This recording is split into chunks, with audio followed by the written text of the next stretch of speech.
wabarakatuh. Waalaikumsalam warahmatullahi wabarakatuh. Selamat pagi anak-anak. Pagi, Bu.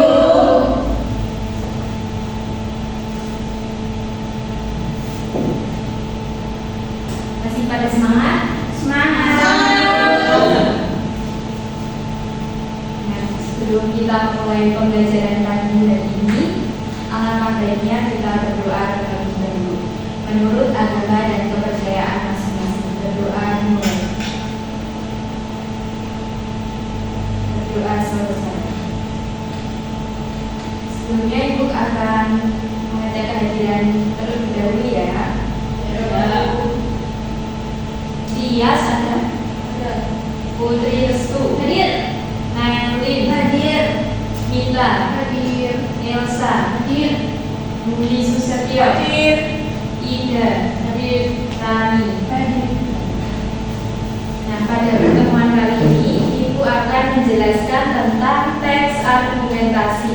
Di sini udah ada yang pernah dengar teks argumentasi itu apa? Belum. Baik, di sini Ibu akan menjelaskan. Nah, sebelum masuk ke materi, kita mengetahui dulu tujuan pembelajaran. Mbak Elsa bisa membacakan tujuan pembelajaran yang pertama? Bisa, Bu. Yang pertama, peserta didik mampu mengidentifikasi alasan, dampak, dan pendapat dalam teks argumentasi, serta menyimpulkan isi teks secara logis dan sistematis. Jadi nanti peserta didik dapat mengidentifikasi alasan, dampak, dan juga pendapat dalam teks argumentasi. Mbak Dwi Susetio yang kedua. Peserta didik mampu menarik kesimpulan dengan baik pada teks argumentasi yang telah disediakan. Nah, ini untuk tujuan pembelajarannya ya anak-anak.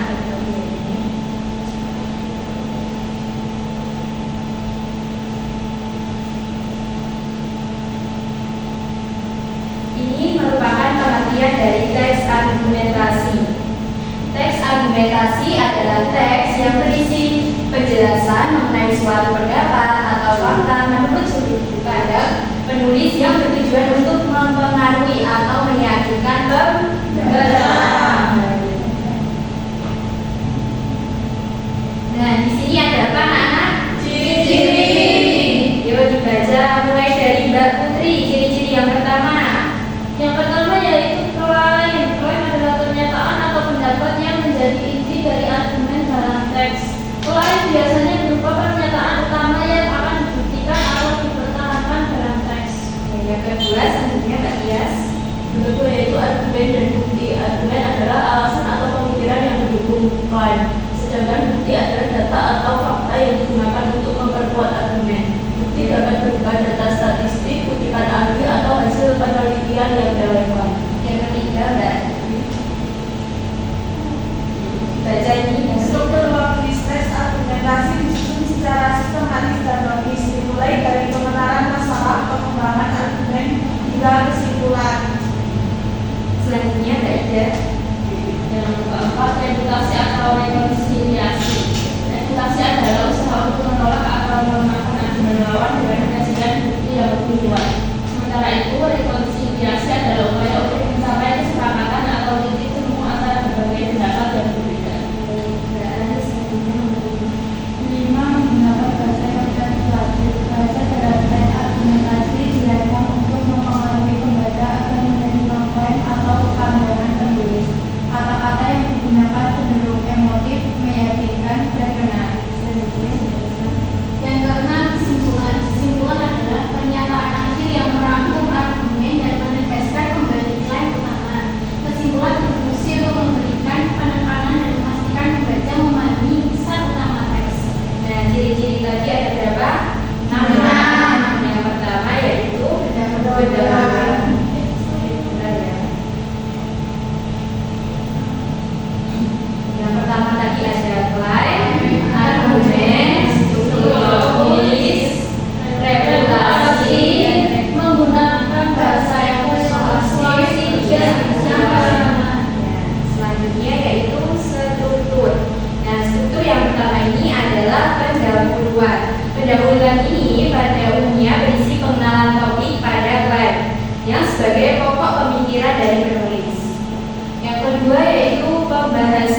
Pembahasan ini biasanya berisi argumen-argumen pendukung dari klaim utama penulis.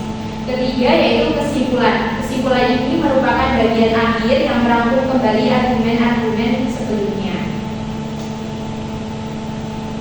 Selanjutnya yaitu langkah-langkah menyimpulkan. Yang pertama ini adalah pemahaman dari teks argumentasi. Biasanya berisi dari teks secara menyeluruh dengan membaca dan juga menganalisis setiap bagian untuk mengetahui maksud dan tujuan dari si penulis tersebut. Yang kedua yaitu merangkum argumen. Maksudnya yaitu menyusun kembali argumen-argumen yang disampaikan dalam teks secara ringkas tanpa menghilangkan poin-poin penting. Untuk yang ketiga yaitu identifikasi klaim utama, menentukan klaim utama atau pernyataan yang menjadi inti dari teks argumentasi. Yang keempat yaitu hubungan argumen dengan klaim utama.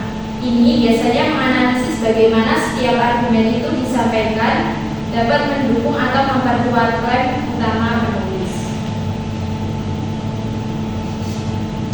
Ini untuk langkah-langkah yang kelima yaitu evaluasi argumen. Evaluasi ini biasanya menilai kekuatan berdasarkan bukti yang telah disajikan. Yang keenam yaitu menunjukkan hubungan antara argumen yang diberikan dengan topik. Yang ketujuh yaitu menyusun kesimpulan yang berisi poin-poin penting dari klaim dan juga argumen tersebut secara ringkas atau singkat. Dan di sini ibu mau bertanya nih, menurut kalian apa alasan sebagian orang itu melanggar rambu-rambu lalu lintas dan juga bagaimana dampaknya terhadap keselamatan jalan? Ada yang tahu? Kak Tias bisa dijawab? Sebagian orang melanggar rambu lalu lintas itu kan mungkin karena buru-buru. Ya, selain dampaknya kecelakaan. iya betul. Jadi kalau melanggar itu biasanya tidak hati-hati ya, karena mungkin keburu-buru. Misalnya anak sekolah itu pasti kalau waktunya udah mepet langsung buru-buru. Yang kedua itu mau bertanya, bagaimana pendapat kalian tentang pengaruh perilaku pemain bola terhadap fly dalam pertandingan? Ya, Mbak Elsa. Perilaku pemain bola yang sportif mendukung terciptanya fair play dalam pertandingan, sehingga pertandingan berlangsung adil dan menyenangkan. Sebaliknya, perilaku tidak sportif seperti sengaja melanggar atau manipulasi merusak semangat fair play dan kepercayaan dalam dunia olahraga. Betul sekali. Nah, sebelum ibu lanjut, yuk kita berdiri dulu karena kok pada lemes lemas ngantuk. Ngantuk sekali. Ya, betul. Agar semangat kita, tepuk semangat ya anak-anak. Bukan ibu jika tepuk semangat, semangat itu ya. Ibu lagi tepuk semangat, semangat. Sekali lagi biar tidak ngantuk. Tepuk semangat, semangat.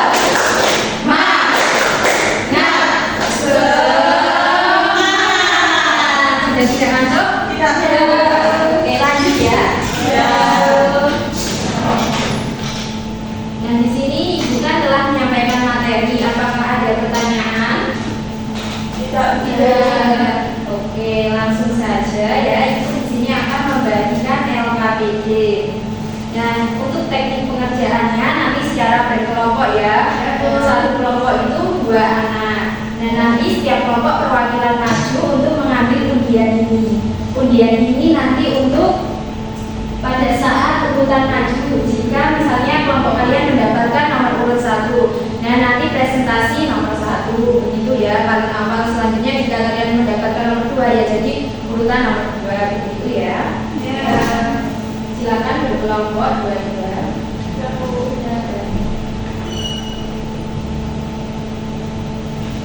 Nanti jika ada yang bingung silakan bertanya kepada ibu ya anak-anak.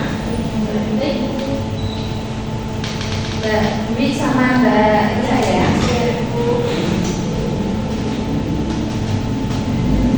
Waktunya mau berapa? 10 atau 15? 10 aja ya.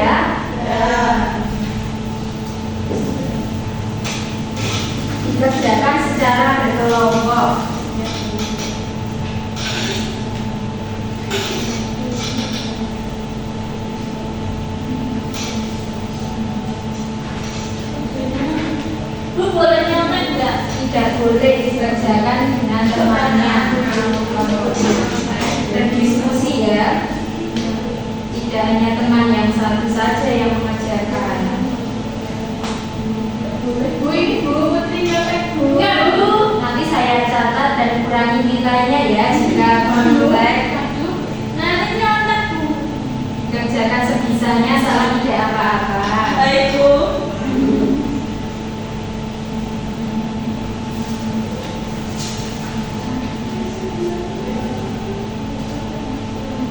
Ini ayo maju perwakilan satu kelompok. Bu, belum. Mengambil urutannya begini Oh, ya. ada.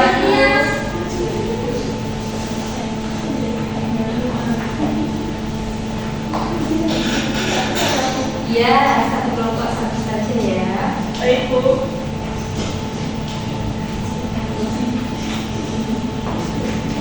Ingat-ingat nomornya dapat nomor berapa nanti maju.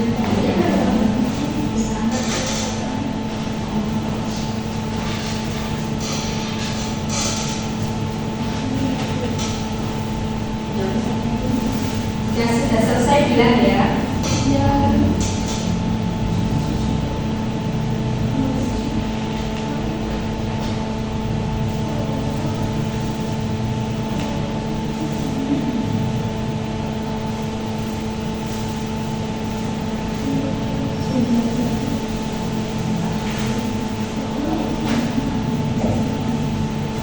Apakah sudah selesai anak-anak? Sudah Bu. Dan oke yang dapat pilihan nomor 1 Bisa Bu. ya, silakan maju Mbak Ida dan Mbak Rani.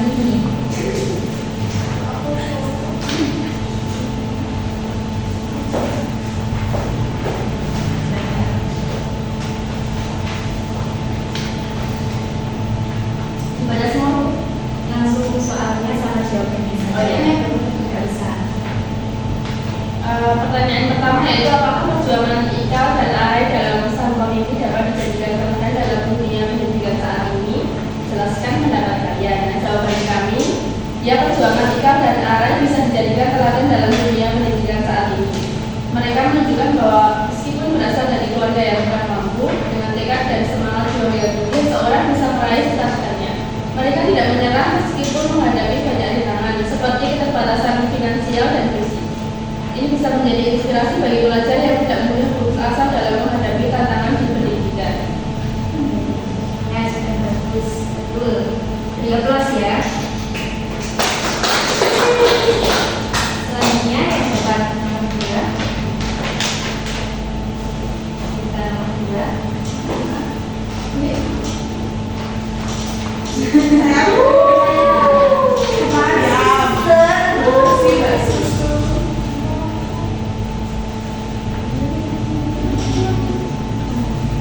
Menurut kalian, apakah simbol perahu kertas dalam perahu kertas efektif menggambarkan hubungan kita dan bumi? Ya, simbol perahu kertas sangat efektif menggambarkan hubungan kita dan bumi. Perahu kertas yang mereka buat bersama mewakili bagaimana hubungan mereka tumbuh dari sesuatu yang sederhana, rapuh dan penuh ketidakpastian, seperti perahu kertas itu sendiri. Namun seiring berjalannya waktu, hubungan mereka menjadi lebih kuat meskipun menghadapi berbagai rintangan, seperti halnya perahu kertas yang tetap bertahan meskipun berada di air. Terus dari aplaus, sudah bagus ya. Selanjutnya yang dapat nomor 3, Putri.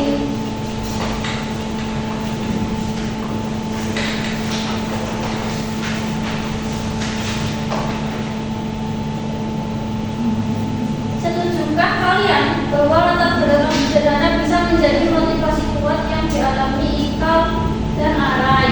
Setuju, karena letak belakang yang sederhana justru dapat menjadi motivasi kuat bagi Ikal dan Arai. Mereka harus bekerja keras untuk mewujudkan mimpi mereka karena terbatasnya sumber daya. Keterbatasan tersebut justru mendorong mereka untuk lebih berusaha dan mencari peluang.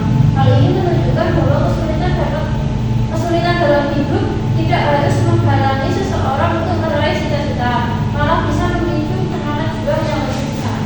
Betul, tepuk tangan. Yang terakhir